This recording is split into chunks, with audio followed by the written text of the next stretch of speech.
Today, we have a special bonus video for you guys. It's a collection of 5 strange but true stories that all basically sound like they were pulled out of a fiction novel, but they really happened. Now, even if you have heard or seen some of these stories before, don't worry, they have all been completely re-edited, so it will feel like a brand new viewing experience. And if you didn't know, this is actually part 2 of this particular video series. You can find the link to part 1 in the description below or at the end of today's video. But before we get into today's 5 stories, if you're a fan of the strange, dark, and mysterious delivered in story format, then you've come to the right place because that's all we do, and we upload once a week. So if that's of interest to you, the next time the like button very politely asks you to hand them their reading glasses, oblige them, but be sure you first fully submerge their glasses in fried chicken grease. Also, please subscribe to our channel and turn on all notifications so you don't miss any of our weekly uploads. Okay, let's get into today's stories.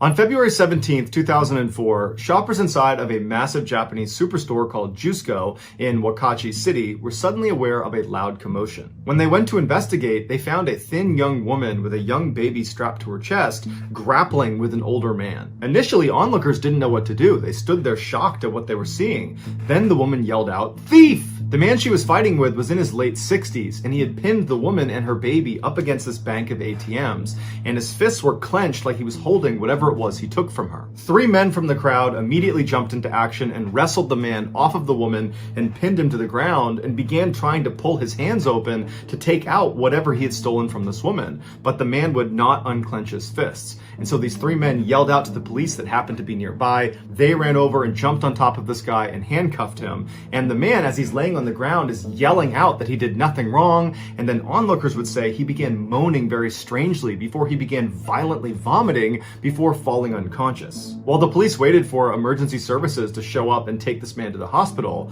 they were able to open up his fists and discovered the only thing he was clutching was his own bank card that was now bent in 3 places. The wallet he had on him belonged to him, and the bags that were lying on the ground all around him only contained some pet supplies that he had recently purchased. It did not appear he had actually taken anything from this woman. And speaking of this woman, the police were so caught up in the chaos of the moment that they hadn't even thought to look around for the victim to see if she was okay. So they poked their heads up and start looking around the crowd for this woman, but she's nowhere to be seen. And so they asked the crowd, do we know who she is or where she went? And nobody knew. The police did think it was odd that this woman had walked off without talking to them first, but they figured if she walked away, then everything must be fine. And so they labeled the incident an attempted robbery and they closed the case. The following day, the older man, who became known as Mr. A by police, died at the hospital as a result of heart failure caused by extreme stress. When the police found out about this, they simply went into the case file, updated it to show the suspect had died, and did not investigate further. But Mr. A's family refused to believe he had just attacked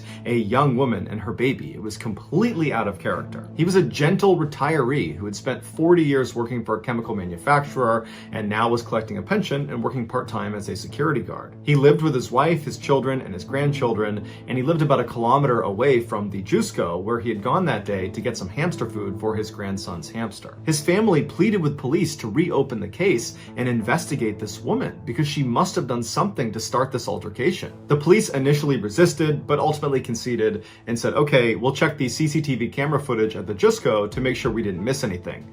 And what they discovered terrified them. A camera overlooking the ATM bank where this whole scuffle went down picked up this woman about 5 minutes before Mr. A walked into frame. She was standing in a corner just off to the side of the ATMs, and she did appear to have a 2-year-old or 1-year-old strapped to her chest, and she was just standing there motionless with her back to the corner looking down. And then when Mr. A came into frame, he appeared to pull some money out of the ATM. He had bags all over his arms. He turned around after getting his cash and started walking away, and as soon as he does, the woman in the corner suddenly becomes animated. She lifts her head up and walks straight past him, skimming his chest chest with her hand as she passed. And right after she did that, it was like Mr. A had a reaction to being touched by her, and he instinctively grabbed her arm, and that's when the struggle ensued, and that's when the woman yelled out "thief," although it's clear from the footage that she is the aggressor, not Mr. A. And then at some point, the three men jump out of the crowd, they pull him to the ground, the police show up, and then at some point during this chaotic melee, the woman just stands up and meanders her way into the crowd and disappears. Although the police searched every piece of footage in and around this ATM all around the time of the incident, they never found any footage of this woman entering or exiting the Jusco. It was like she just appeared in that corner in order to go after Mr. A and then vanished as soon as it was done. And none of the dozens of witnesses that watched the scuffle take place right in front of them in broad daylight were able to provide any sort of meaningful description of this woman. It was like nobody got a really good look at her. But after reviewing hours and hours of the CCTV footage, the police did find one instance where this woman, for 1 second, looked up at a camera exposing her face. And her face was so unsettling to police that they actually decided not to share the image with the public for an entire year. They were scared that if people saw this image, it would scare them from ever going back to Jusco. This is the image of the woman. As you can see, her face is totally emotionless, her eyes are blank and downcast. Some have compared her face to a death mask, which is a plaster cast of a dead person's face. Other people have said she doesn't even look human. After seeing the CCTV footage, Mr. A's relatives sued the police for detaining him and pinning him to the ground despite his obvious medical distress as a result of whatever this woman did to him. Eventually, they did reach a settlement, but what they really wanted was an explanation for who this woman was. But even after the police released this strange photo to the public, nobody ever came forward, so she was never identified.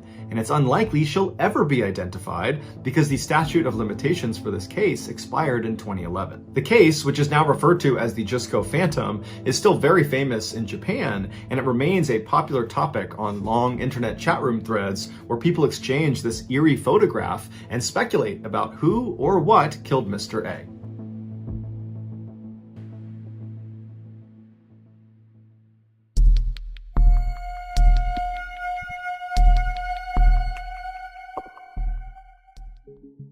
In 2007, 35-year-old Eva Wisniewska was a member of the German national paragliding team. Over the previous 2 years, Eva had competed in 10 of the world's biggest paragliding competitions, and she had won 6 of them, making her the top female paraglider in the world. So coming into that year, Eva was very motivated to work extra hard to make sure she retained that title as world champion. On February 24th of that year, Eva was preparing her gear alongside 200 other paragliders on Mount Bora in New South Wales, Australia. This was Eva's last training opportunity before her first major competition of that year, which was scheduled for the next week. As they were getting ready to launch, one of the coaches walked in front of the group and made an announcement. He said storm clouds had been spotted to the north, but the forecast was a little bit ambiguous. It wasn't clear if the storm was going to move over their training area or not. So it was up to each of the paragliders if they still wanted to launch that day and risk the bad weather. Eva, who was really eager to get this training flight in, looked at the sky and saw that it was pretty gray,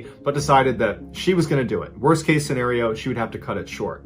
The rest of the German national team, they didn't want to take the risk, and so they stayed grounded that day. Eva took a little bit longer preparing her gear, so by the time she was lining up on the cliff, she was only one of a handful of people that remained. And so strapped into her glider, she took a good run forward and launched herself up into the air. On the ground, the rest of the German national team followed in a van to track her progress and checked in with her from time to time with their radio. The first part of Eva's journey was incredibly calm. She followed the ridgeline from Mount Bora for 12 miles until it ended. At that point, she entered into the skies over the vast savanna. As her GPS and tracking log ticked, tracking her progress, 2 large thunderstorm clouds appeared in front of her, one larger than the other. The vast majority of the other paragliders that had launched that day had launched ahead of Eva, and so when these clouds appeared, they had already passed that section, and so they didn't need to contend with the storm. As for Eva and the other 2 people she was with, which was an Austrian team member and a Chinese team member, they had a decision to make. They could either immediately ground their flight to avoid the storm,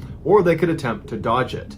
they chose the latter. They knew it was too dangerous to try to fly underneath these clouds because of something called updraft. At the beginning of storms, warm air is sucked up from the ground up into these clouds, and a paraglider, if they get caught in that, can get sucked up with the air into the storm. And so Ava and the other two paragliders began aggressively flying around the outside of these clouds when all of a sudden the storm completely changed. The big cloud overtook the small cloud, creating this 12-mile wide cumulonimbus cloud that now all three paragliders were stuck inside of. Any updraft is dangerous to a paraglider, but the updraft of a cumulonimbus cloud is famously dangerous because it's extremely powerful and it lasts for over an hour. The Austrian man was able to pull down on one toggle, point his feet, and begin spiraling all the way out of the grasp of this updraft. And he said he turned to look at the other two, and he didn't see the Chinese man, but he did see Ava, and she was desperately trying to do what he was doing and spiral down, but she was clearly caught in the updraft, and he watched her get pulled up into the black cloud out of view. By the time the Austrian man hit the ground, he would say it had become the worst thunderstorm he had ever seen, with huge hail balls hitting the ground all around him.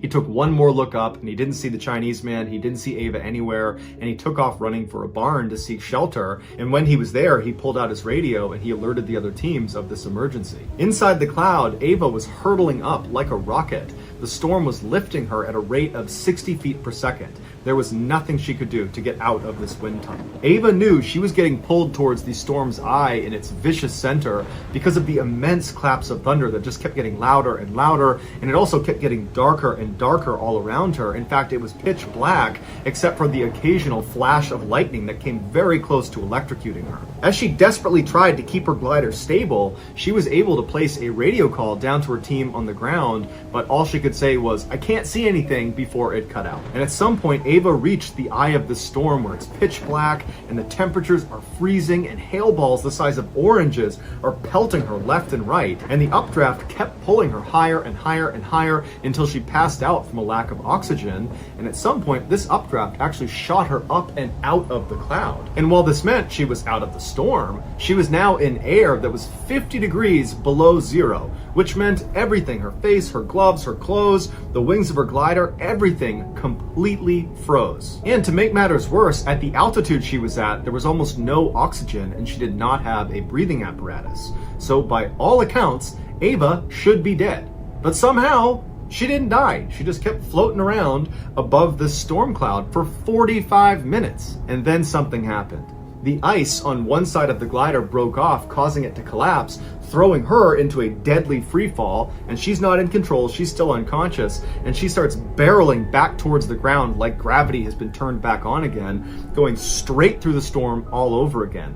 And so through the storm, going at 90 feet per second, she clears the storm, and then right after getting out from underneath it, her glider miraculously just opens back up again. And the jerking motion of her suddenly stopping her free fall jolted her awake. And so she's looking around, totally confused as she's gradually regaining consciousness, and she's taking stock of where she is, and she's still in the storm cloud, but right at the bottom of it. But luckily, the updraft had stopped. And so she was steady, and she was able to reach up and grab her toggles, and she was able to fly herself down to the ground and crash land, and then she curled into a ball, grabbed her radio, and she called her team. When they heard her voice, they could not believe she was alive, because the other paraglider that got sucked up by the updraft, the guy from the Chinese national team, he unfortunately was struck by lightning and was killed. And so they were anticipating finding out that Ava had been struck by lightning as well. But Ava had not just survived. When they brought her to the hospital, they discovered that virtually nothing was wrong with her. She had some pretty bad bruises and cuts from the hail, and she had a little bit of frostbite on her face, but it was treatable. And so the same day she was brought in, they discharged her. After leaving the hospital, she and her teammates went back to the launch site so she could collect her gear. And when they got there, she looked at her GPS, and the GPS had been tracking her entire flight the entire time she was up in that cloud. And she showed her teammates what it said, and they literally couldn't believe it. The screen showed she had reached an altitude of 32,634 feet, which, to put this in perspective, is the same altitude you fly at inside of a commercial jet. So imagine being outside of your plane in the middle of a flight, and that's how high she was. Another reference point is she was approximately 4,000 feet higher than the summit of Mount Everest. No human being had ever been that high unprotected and lived to tell the tale, until Ava.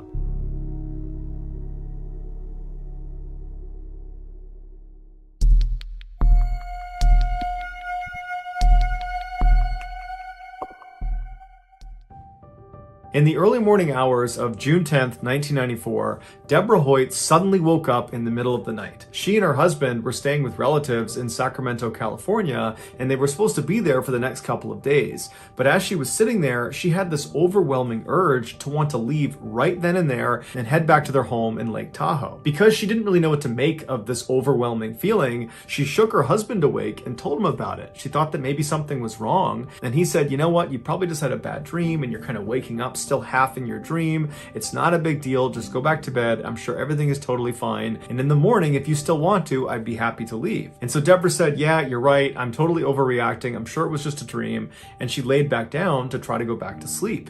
But as she laid there, that sense of dread that something was wrong and that she had to leave right now, it was just growing and growing and growing until she just jumped out of the bed and she's just standing in the room and she says to her husband, honey, we gotta go right now. I don't know what's wrong, but we gotta go right now. And her husband did not want to go. And he said, come on, Deborah, get back in bed. It's not a big deal. But she was adamant. She said, get out of bed. We're leaving right now. And so begrudgingly, her husband said, okay, we'll leave right now. And so the two of them hastily packed up and then went downstairs and left a note for their relatives explaining their absence, and then they got in their car and they drove off. After a little while, the couple reached a very dangerous section of their journey back home. It was called Bullion Bend, and it was a very windy road up in the mountains where one wrong turn and you're going flying down the side of a mountain. After driving through this area for about 15 minutes, they rounded a particularly sharp turn, and as soon as they made the turn and could look down the road, Deborah, who was in the passenger seat, she saw up ahead on the right, off the side of the road several feet,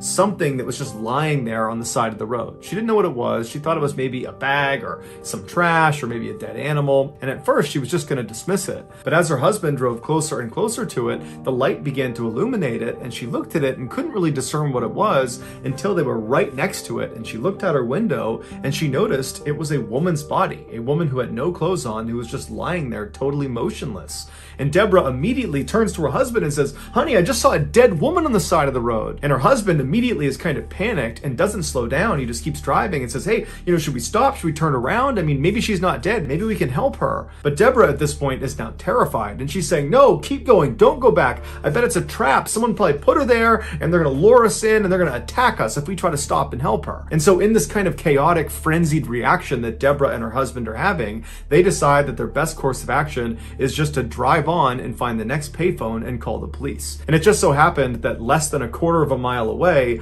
was a ranger station with a phone. And so they pull into the parking lot and Deborah calls the police. The police tell her to wait inside of her car and they'll be out in a couple of minutes, and they're going to need her to bring them up to where she saw this body. So a couple of minutes goes by, the police show up, and they tell them to drive back up the road, but stop about 200 yards short of where you believe this woman's body is. And so Deborah and her husband, they get back in the car, they drive back up the road where they came from, and right at this point where the road turned very sharply is where Deborah knew on the other side of this turn would be this body. And so they pulled over on the side of the road, the police came up on their side, and they said, yep, right around the corner, you're going to find her lying on the ground on the left side. And so Deborah and her husband are just sitting in the car watching as the police go up, they make that turn, and they kind of disappear out of sight, and then they see their spotlight moving around on the other side of this turn, and so they figure, okay, they're looking for the body. But after several minutes, the police came back down the road, and they stopped next to Deborah's car, and they said, you know what, guys? We didn't see anything up there. There wasn't a body. There wasn't anything out of the ordinary. And Deborah would say to police, I'm not lying. I know what I saw. It was a woman's body right there in front of me. I know it. It's right over there. And they would tell her that we believe you, but we can't do anything because there's nothing up there. And so they told Deborah and her husband to just head home, and they did. After Deborah and her husband took off and were gone, the two responding officers drove back to their police station, and once they were inside, they began speculating about what Deborah might have seen. And as they were talking, another officer came into the station, a guy by the name of Rich Strasser, and he overhears them, and he goes over, he's intrigued, and he asked them, what happened? What did you see? And they explained to him that this woman, Deborah, had spotted a supposed dead woman's body up on Bullion Bend. And as soon as he heard Bullion Bend, Rich remembered that just a couple of days ago, they had received a missing person report of a young woman named Christine Skubish and her young son named Nick, who had gone missing, and the last place they had been seen was up on Bullion Bend. And so Rich wondered if maybe there was a body up there, and maybe it was Christine's. And so the next morning, Rich got up early and he headed out to Bullion Bend, and when he reached the exact spot where Deborah had claimed to have seen this dead woman's body, he found a children's shoe. And so he stopped his car, he got out, he picked the shoe up, and he's looking around and he's looking for anything else that's out of the ordinary, but there's nothing on the road, there's no skid marks, there's no other debris, there's no other clothes, there's nothing. And so he walks over to the guardrail that overlooks this very steep embankment, and he looks down the other side, and at first all he sees is just trees everywhere, but as he's looking, he thinks he sees more clothing farther down the mountain. And so he climbs over the guardrail and he very carefully maneuvers his way down, and after only a couple of seconds, he reaches a clearing in the branches and the trees, and he can see down to where the train kind of levels off, and right down there is a smashed up red four-door sedan. It was the same type of car that Christine Skubish had been driving when she went missing. And so Rich ran down the mountain, following debris all the way to this wrecked car. He goes around to the driver's side and he looks inside, and there in the driver's seat is Christine Skubish, and unfortunately she was deceased. And then on the passenger seat is her son, Nicky, and he is alive, but barely. He had gone 5 days without food or water, and doctors would say when Rich found him, he probably only had about 1, maybe 2 hours before he would have died as well. Authorities believe Christine fell asleep at the wheel and she drove off that embankment. Initially, Rich believed Deborah must have seen Christine when she was driving through the mountains and saw that woman on the side of the road. After her accident, Christine must have gotten out of her car and then climbed up that embankment and then laid on the road, hoping someone would see her, and then when no one stopped for her, she went back down to her car where she ultimately died. But according to the coroner, that would have been impossible, because when Christine crashed off the road, she died on impact 5 days before Deborah saw that woman on the side of the road. So it could not have been Christine. To this day, no one knows for sure who or what Deborah saw on the side of the road. But it is objectively true that Rich only investigated Bully and Bend and found Nicky alive because of Deborah's police report about this dead woman on the side of the road. And Deborah was only on that road because she'd had this totally weird middle of the night urge to suddenly leave a relative's house and drive up into the mountains, something she had never felt before and didn't really know how to explain. So either this is an extremely strange set of circumstances, or Nicky had a guardian angel.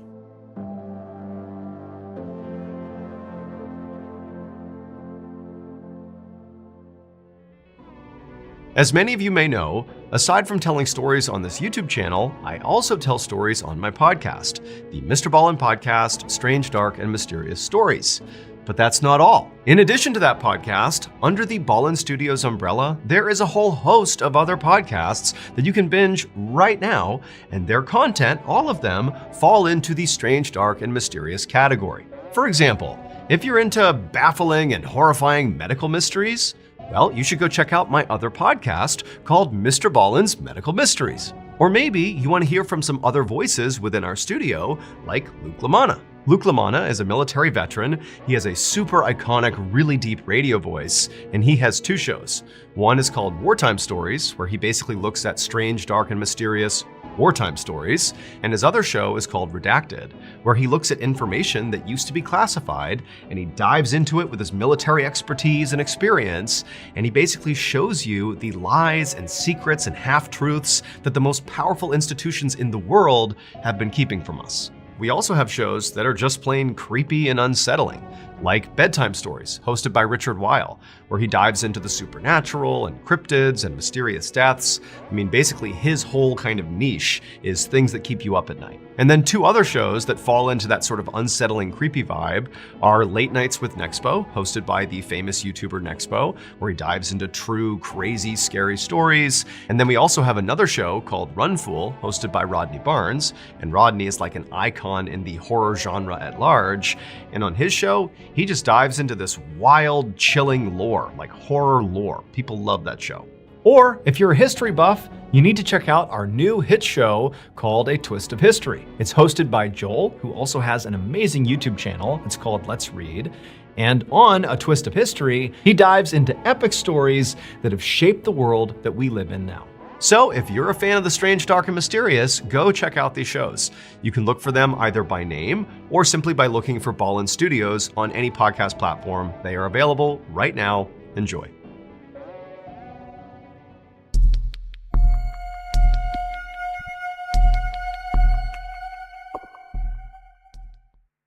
In 1980, Bobby Shafran was on his way up to Sullivan County Community College, which is 2 hours outside of New York City, to begin his freshman year.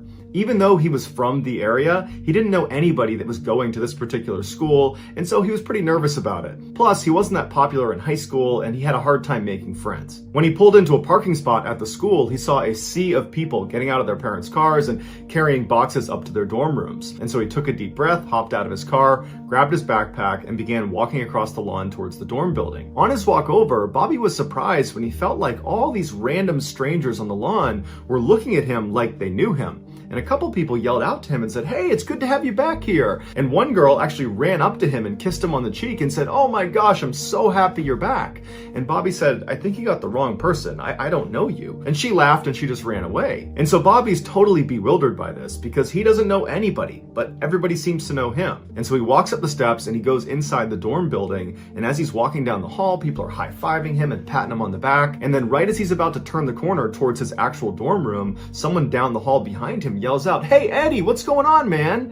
And Bobby knew whoever it was yelling at him. Because this whole situation had been so weird, he felt like this had to be a case of mistaken identity. And so Bobby turned around and he saw at the other end of the hall another student who he didn't know, clearly waving at him and yelling out, "Hey, Eddie, come here, what's going on, man?" And so Bobby walks up to him and says, "Hey, I'm not Eddie. I don't know what's going on, but everybody thinks I'm somebody that I'm not, but I'm not Eddie. Who's Eddie?" And the guy said, "Yeah, okay, Eddie, it's good to have you back here, man," and then walked off. And so Bobby's like, what is going on here? And so Bobby turns and he goes back up to his dorm room and he goes inside and he just shuts the door and he's thinking, I just want to be left alone for a second because this is not right. This is not how a freshman who doesn't know anyone gets welcomed at any school or any place in the world. This is totally unusual. And just a couple of minutes after being inside of his dorm room, he hears a knock on the door and Bobby's like, oh great, who is it now? Who is it that thinks I'm someone I'm not? So he opens the door and there's another student who he doesn't know who's standing there, and this guy, his face just drains of color and he starts shaking when he sees Bobby.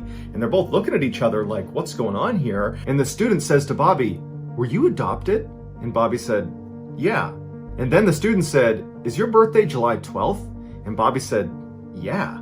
And so the student goes, "Okay, my name is Michael and I am best friends with a guy named Eddie Galland, and you are his clone. You have got to be his identical twin." At this point, to Bobby, this almost made sense, but it was so crazy to imagine having some identical twin he didn't know about. And so Bobby asked Michael if he could go meet Eddie because he's got to be a student here. And Michael said, well, actually, Eddie decided not to come back to school this year, which is probably why everyone you talked to was so excited to see you because they love Eddie and they thought you were him, and so they're psyched to have you back. After talking for a couple of minutes, Michael tells Bobby that they have to go call Eddie and they have to set up a meeting so that Bobby can meet Eddie and vice versa. And so Michael and Bobby run outside to a payphone booth, they hop inside, they're crammed in there, and they dial up Eddie. And as soon as Eddie answers, Bobby grabs the phone and just says, "Hey Eddie, my name's Bobby, and everybody thinks I'm you."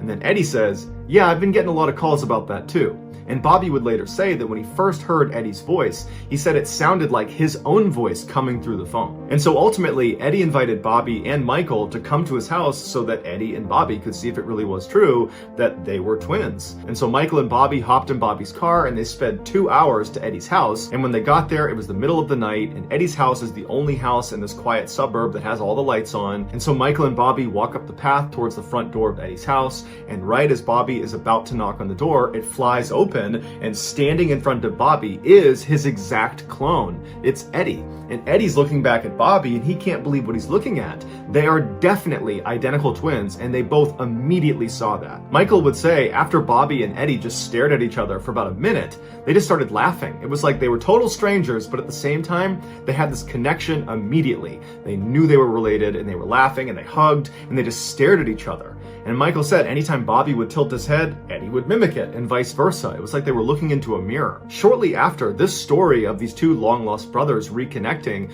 found its way to Newsday, which was a prominent local newspaper in New York, and they decided they would look into it to see if it was really true or not. And so one of the editors had a junior reporter fly out and actually see Bobby and Eddie face to face and see if it was really true that they were in fact identical twins. And as soon as this reporter saw them, they knew immediately that, yep, they're related. And so Newsday printed this totally heartwarming fairy tale story about these two long-lost brothers reconnected after all these years just because of a chance encounter in college. And everybody loved it. But this is where the story went from amazing to truly unbelievable. Friends of another young man living in the New York area named David Kelman began telling David that he had to check out this Newsday article about these long-lost twins because these two twins look exactly like David. Specifically, they said you gotta look at these guys' hands. They are just like yours, David. David was known for having these enormous hands, and a lot of the pictures of Bobby and Eddie in the news showed their hands, and they too were enormous. And so David finally picked up a newspaper and looked at a picture of Bobby and Eddie,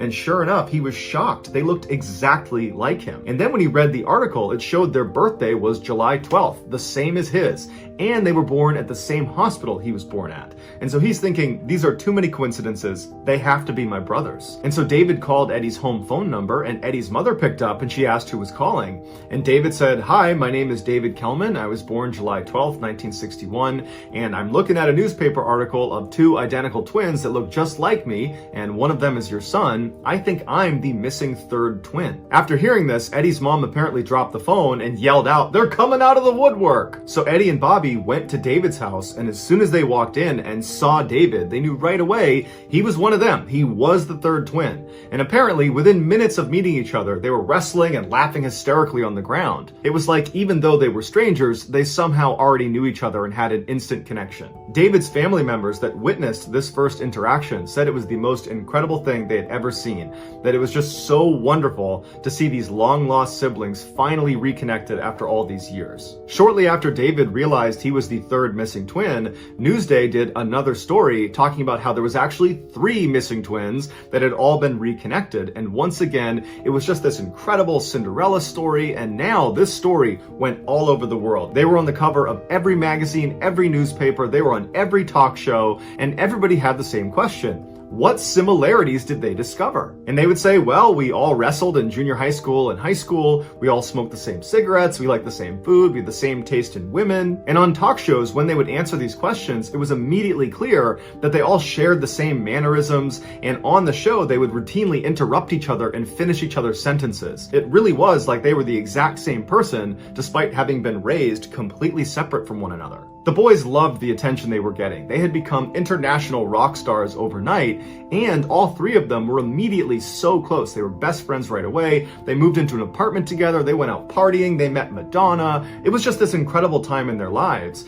And so they weren't asking questions about why they had been separated in the first place. But their parents were asking a lot of questions because they had not been told by the adoption agency that the boy they were adopting actually had 2 identical siblings. They had no idea. So the boy's adoptive parents reached out to the adoption agency, which was Louise Wise Services. It's based in New York, very prestigious. Basically, the most powerful and wealthy people in New York use this adoption agency if they're going to adopt. And so the parents reached out to them and asked for a meeting so they could get some answers as to why their kids have been separated. And so the parents go to New York, they go into this meeting room with the top brass of Louise Wise Services, and they say, did you separate our sons at birth on purpose? And one of the executives said, yes, we did, because it's really hard to place 3 children into one home. At which point, David's adoptive father lashed out and said, that's absolute BS. If you had told me he had 2 identical siblings, I would have taken all 3.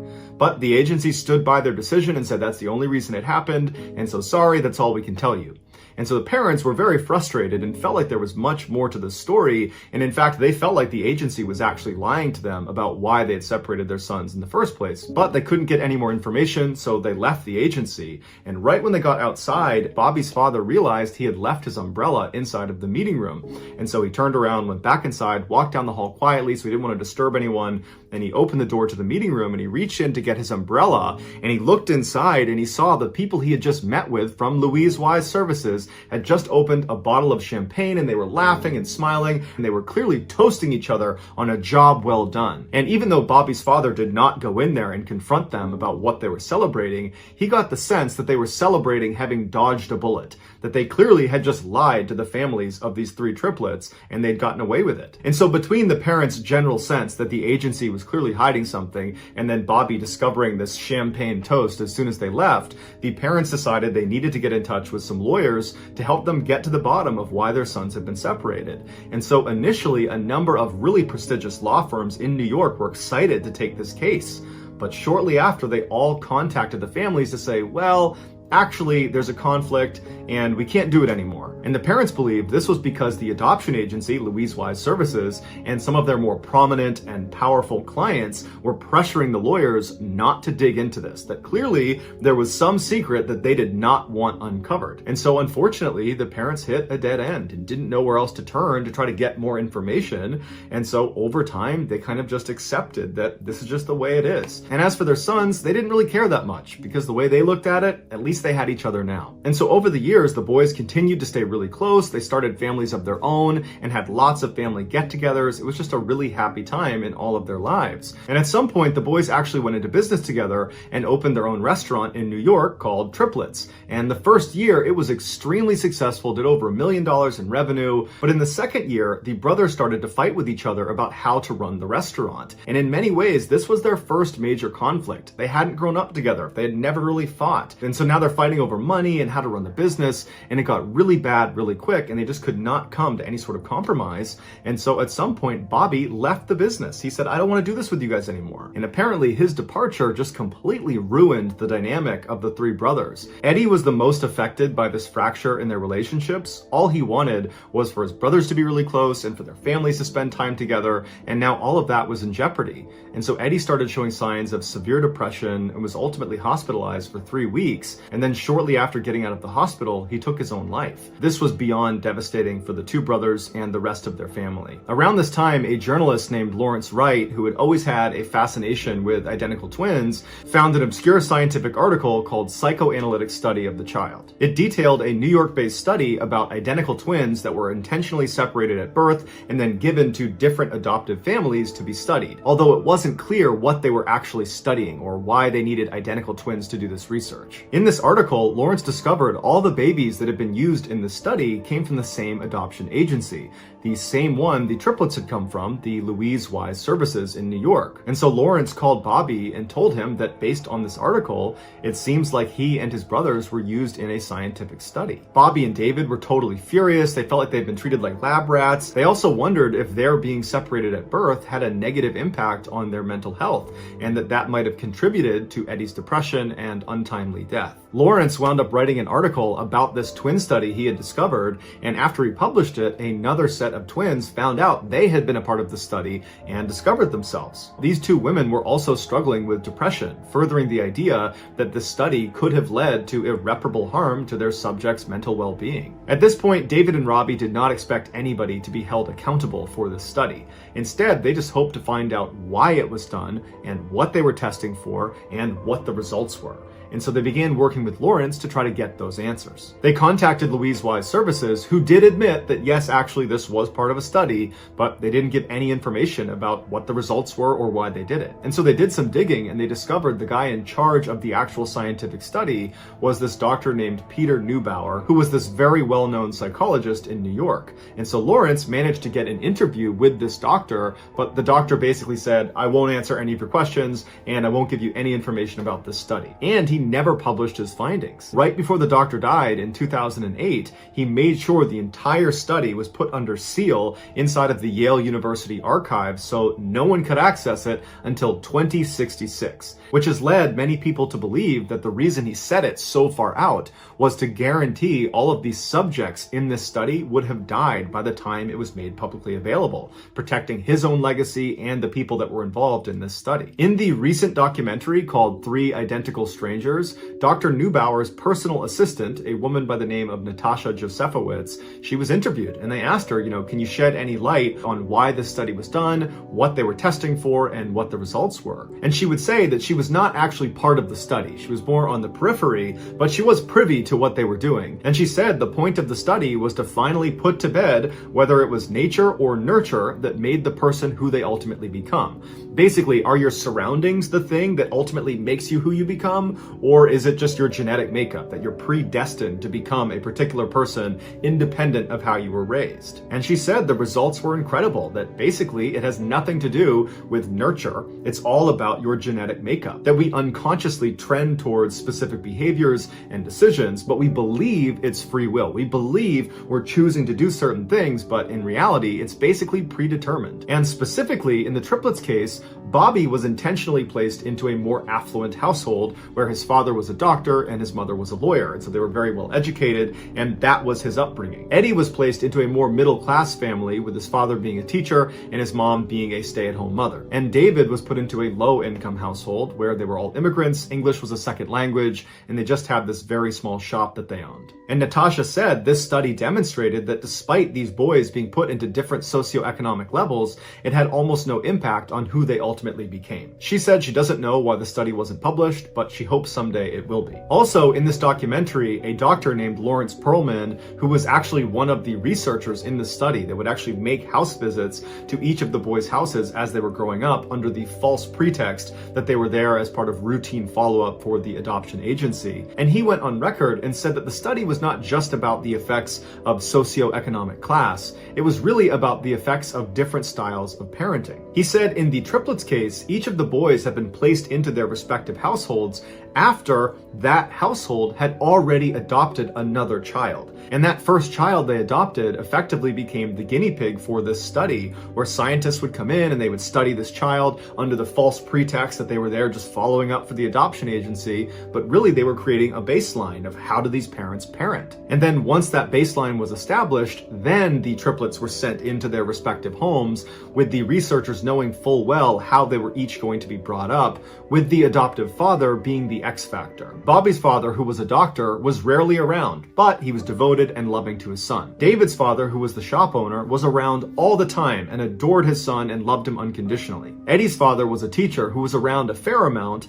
but when he was very strict and rough with Eddie and quick to discipline him and rarely showed any affection for him. And while Dr. Perlman does not come out and say that Eddie's relationship with his father probably had an effect on him becoming depressed and ultimately taking his life, there are many other people close to this case that believe that's exactly what it was. That David and Bobby had a stable, healthy upbringing and Eddie did not. And so when he was faced with the crisis of the brothers separating, Eddie couldn't handle it. These same people refute what Natasha said about the findings of the study that we're all genetically predisposed to become a particular person. They say if that was the case, then why haven't David and Bobby taken their lives? But ultimately, because the study was never published, we won't know for sure why it was done, what they studied, and what the conclusions were. All we have is speculation and second and third-hand information. But what we do know for sure is these surviving triplets and their families are furious that this study was done. They feel like it ruined their lives. Following the release of the documentary 3 Identical Strangers, Bobby and David were actually granted early access to the study that was sealed inside of Yale University. And when they looked at it, they were expecting to be blown away with the results, but it turned out it was over 10,000 pages of very technical information, and much of it was heavily redacted, so they couldn't even read most of it. They were not able to deduce what the purpose of the study was in the first place or what it accomplished. It was just all very ambiguous. This study was ultimately shut down permanently in 1980, the same year the triplets discovered themselves. As for the adoption agency, Louise Wise Services, and all the scientists and researchers involved in the study, none of them were held accountable for their role in this totally unethical study, and so basically everything was swept under the rug. And so Bobby, David, and all of the family members of the triplets were just left with a whole bunch of questions and not a lot of answers.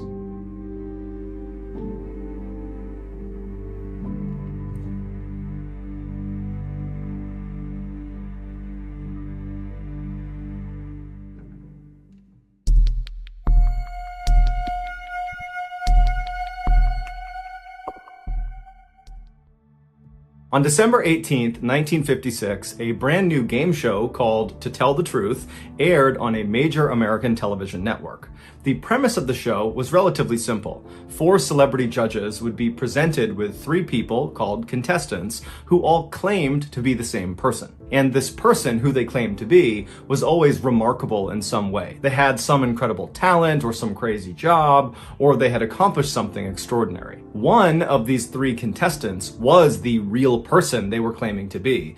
The other 2 people were doing their best to pretend to be that person. And it was the job of the celebrity judges to try to figure out who was telling the truth. So for a set amount of time on the show, the celebrity judges would ask the contestants questions about their background and and try to figure out, who was who. And then at the end of the time, the celebrities would cast a vote about who they thought was the real remarkable person. After the votes were tallied up, the host would have the real remarkable person stand up to reveal themselves, and the entire audience would go crazy, and that was the show. And the show became quite popular. So popular, in fact, that today, nearly 70 years later, it's still on the air. And over this show's very long history, virtually all the episodes are pretty similar. It's a pretty redundant show. But there is one episode that will forever go down as the most unique. In October of 1972, 3 contestants walked out onto the stage in front of the 4 celebrity judges, and they all introduced themselves as Ed Edwards. Then the host of the show read aloud the biography of the real Ed Edwards, and he would say that Ed at one point was on the FBI's list of the top 10 most wanted criminals in America for crimes like armed robbery and impersonating a federal officer. And then after he was finally caught by law enforcement and went to prison, a prison guard helped him turn his life around, and then upon release from prison 14 years later, Ed remained this reformed criminal and became a successful author and motivational speaker who specialized in telling people how to identify con men and criminals and how to protect themselves from these people. After the real Ed Edwards biography was read aloud, the 3 contestants sat down and the celebrity judges began asking them questions about their past,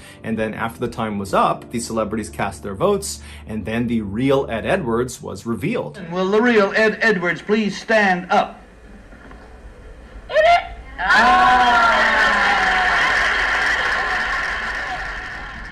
And even though 2 of the 4 celebrity judges had correctly identified the right Ed Edwards, the crowd was totally astonished at who this guy actually was, because he did not look like this ex-convict. He looked like this kind of all-American, middle-aged father who was totally harmless and wouldn't hurt a fly. But either way, the show ended, and then the world forgot about Ed Edwards.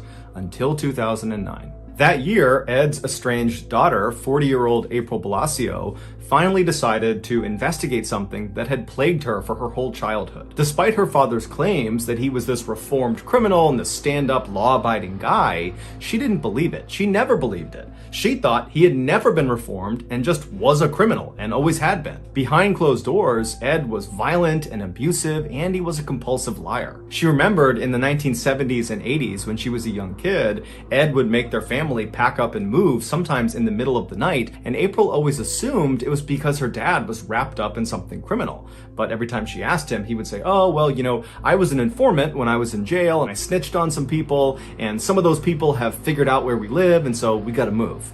April knew he was lying, but there was nothing she could do, and so they just kept on moving around. But she always thought something else was going on. So in 2009, when April is now this 40-year-old woman, she's laying in bed one night and finally says, you know what, I'm just gonna start Googling some stuff.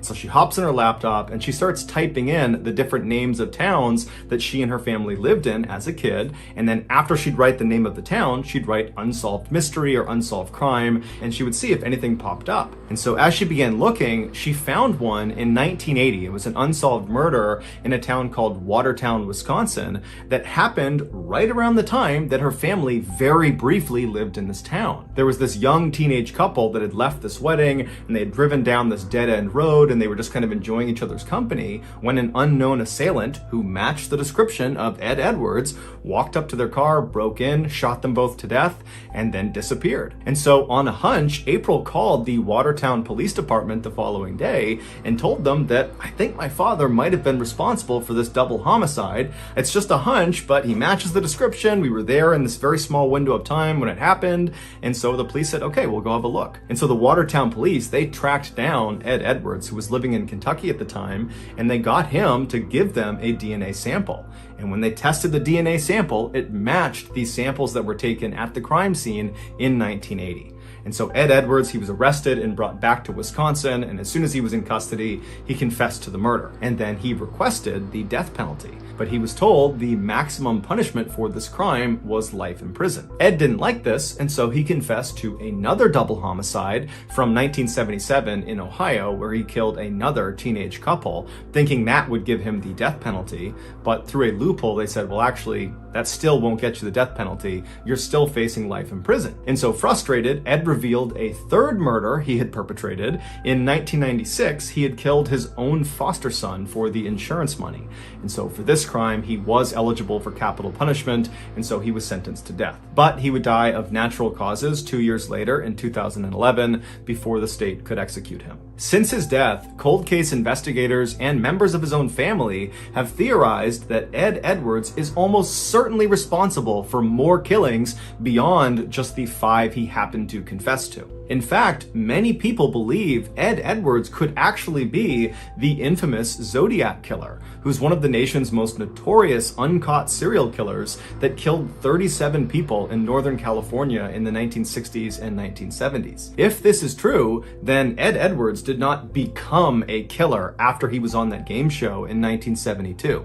No, when he showed up for that game show and stood in front of the audience and smiled and answered questions to the celebrity panelists, at that time, as you're watching him on TV, he would have already been a seasoned serial killer with dozens and dozens of victims. But Ed stopped confessing to murders after that third confession because he was just kind of using those murders as bargaining chips to get what he wanted, the death penalty. And once he got it, he went silent. And now that he's dead, we're never going to get another confession out of him, and there's no proof connecting him to any unsolved murder cases. And so unfortunately, it's unlikely we'll ever know the full extent of Ed's reign of terror.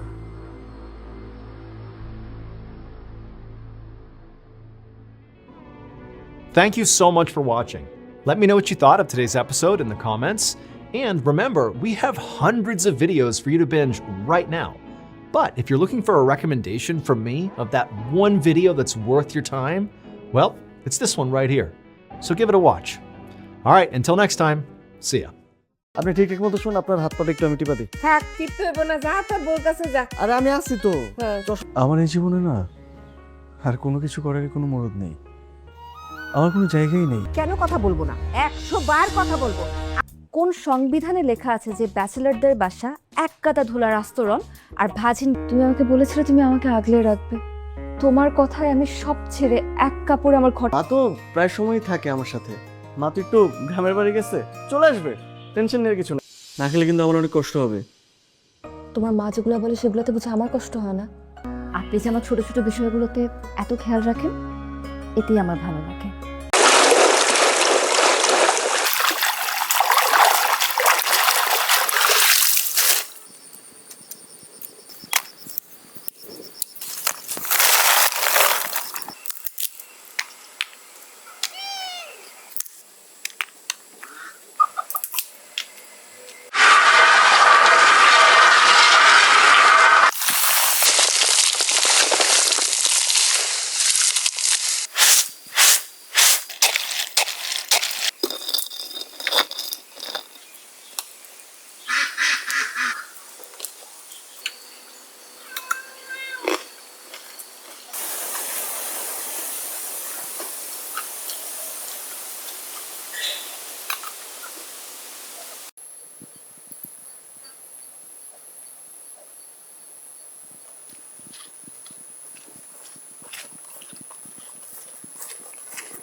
সাত দিন ধরে তাহলে কোথায় যাওয়া আসা করো তুমি? কি বলতেছো, আমাকে সাসপেন্ড করছে? মা ফোন করেছিল, সীমন্তের বিয়ে 13 তারিখ। মা একা হাতে সব। ফজরের নামাজ পড়তেছিলাম, পড়ে যখন উঠলাম তখন দেখলাম অবন্তী সুটকেস নিয়ে। বাবা, তুই আমার একমাত্র সন্তান, আমার খুব শখ ছিল তোকে আমি নিজে মিস করেছি বলেই আজকে যখন তুমি দ্বিধা দ্বন্দ্ব পেরিয়ে এই গেট দিয়ে ঢুকলে। কি ব্যাপার, এভাবে তাকিয়ে আছো কেন? আচ্ছা, আমি কিছু একটা ব্যবস্থা করছি। তোমাকে কিচ্ছু করতে, এবার কি আমি আমার হাতের কাজটা শেষ করতে পারি? তুমি একা কেন করবে? আমি তোমাকে একটু হেল্প করি। কি ব্যাপার, তুমি এখন ফ্রেশ হও নাই কেন? ফ্রেশ হব, কিন্তু ভাবছিলাম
গত 7টা দিন তো দেখলাম একটাবারও তোমার মুরদ হয়নি উপরে উঠে এসে কথা বলার, সরি বলার। আপনি প্লিজ এখান থেকে চলে যান, আপনি আমাদের মাঝে কথা বলবেন না। তুমি বাড়াবাড়ি করছো বাড়াবাড়ি আমি করছি মানে? তুমি কষ্ট পেয়েছো, রাইট? আমি মোটেও কষ্ট পাইনি, আমি বরং একটু অবাক হচ্ছি। সব কিছু তো একদম সুন্দর মতো গুছিয়ে ফেলেছো। হ্যাঁ, একদম সংসারে হয়ে গেছে না? আমি ন্যাকামি পছন্দ করি না, যা বলার সোজাসুজি বলো। এ কি, আমি তো কিছু বলাই হয়নি। আচ্ছা, ওটা শুনবো আরেকদিন। তুমি একটু খাও, মাছ দিচ্ছি তোমাকে, নাও। বাসাটা ছোট হলেও আমাদের 3 জনের থাকতে কোনো সমস্যা হয় না। কি হয়েছে মা বলো তো? তুমি তো কখনো এভাবে কথা বলো না। না মানে